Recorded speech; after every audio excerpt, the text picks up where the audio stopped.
मित्रांनो, मी आलोय शिवप्रेमी तरुण मंडळ येथे आणि ही आहे मूर्ती.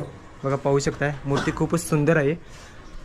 आणि ही मूर्ती दिलेली आहे आमचे मित्र विकास तवनकर यांनी.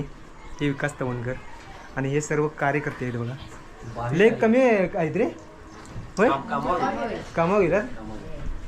थोडी शाळा थोडी. मग काय प्रमुख आकर्षण काय आहे यावेळी? आकर्षण जरा वेगळं आहे, पारंपरिक आहे. पारंपरिक आहे म्हणजे तुमचं कसं आहे आकर्षण खतरनाक असते.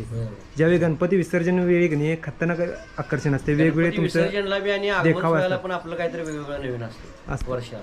बरं, यावेळी काय मग विसर्जन वेळी काय आहे? यावेळी जरा म्हणजे पारंपरिक म्हणजे चालू घडामोडीवर हा विषय आपला आहे का? आताची मुलं मुली कशी वागतात, बरोबर. वडिलांची वागणूक कशी देतात त्यावर आहे. हां, चांगला आहे. आणि प्रत्येक वर्षी काय ना काहीतरी वेगळं करत असतात. मंडळाला 29 वर्ष झालेले आहे. आमच्या इथं जे मंडळ आहेत की नाही पूर्वीपासून कमीत कमी 40-50 वर्षापासून ही गणपती बसवतातच. गणपती